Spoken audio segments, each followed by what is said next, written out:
અમદાવાદમાં થોડા દિવસ અગાઉ પડેલા ભારે વરસાદને કારણે સ્માર્ટ સિટીના રોડ રસ્તાઓની સાથે હવે ગાર્ડનના વોકવે પણ ખરાબ થઈ ગયા।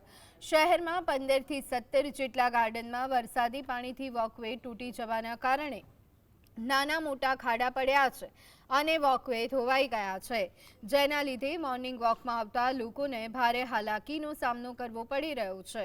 વરસાદમાં વોકવે ધોવાઈ જવાની આ ઘટના કોન્ટ્રાક્ટરની કામગીરીની ગુણવત્તા સામે ગંભીર સવાલ ઊભા કરે છે। જો કે તંત્ર દ્વારા આગામી દિવસોમાં મરામતની કામગીરી હાથ ધરવામાં આવશે।